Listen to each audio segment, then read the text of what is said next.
Sir मैं आपसे ही कहूँगा, आप इसको शुरू करें कि फॉरेन पॉलिसी इसको कैसे डिफाइन किया जाए बच्चों के हिसाब से कि ये विदेश नीति क्या हो। सरलतम भाषा में अगर मैं कहूँ इसको कि घर में जैसे आप व्यवहार करते हैं वो आपकी घरेलू नीति होती है, जैसे आप बाहर घर के बाहर व्यवहार करते हैं वो आपकी विदेश नीति की तरह होती है। वैसे ही कोई राष्ट्र जब अंतर्राष्ट्रीय परिप्रेक्ष्य में व्यवहार करता है वो उसकी विदेश नीति है।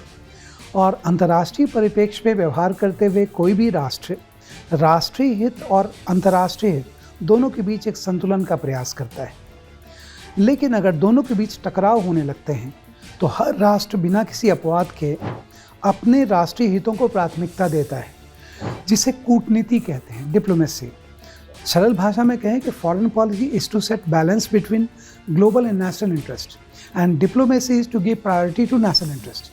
बच्चों की फॉरेन पॉलिसी बेसिकली जब हम विदेशी मंच पर अपनी रणनीति को इस तरह से व्यक्त करते हैं जिसमें अंतर्राष्ट्रीय मंचों पर हम किस तरह से भूमिका ले रहे हैं ग्लोबल प्लेयर के रूप में, और साथ ही साथ नेशनल इंटरेस्ट को कैसे प्रोटेक्ट कर रहे हैं, उस बातों को जब हम रखते हैं, अपनी नीतियों को रखते हैं, तो ये हमारी विदेश नीति। मैं आपकी बात में जोड़ना चाहूँगा, क्षमा चाहूँगा इंटरप्ट करने के लिए। इसी कारण से जो ये सिविल सेवा के प्रत्याशी हैं, जब ये IFS बनेंगे तो इनको डिप्लोमेट कहा जाता है, इनको एक्सपर्ट ऑफ फॉरेन पॉलिसी नहीं कहा जाता है। डिप्लोमेट इसलिए कहा जाता है क्योंकि इनकी जिम्मेदारी है कि राष्ट्रीय अंतर्राष्ट्रीय हितों में टकराव की स्थिति में ये सर्वथा राष्ट्रीय हितों की रक्षा करें, इसलिए इनको कूटनीतिज्ञ कहा जाता है।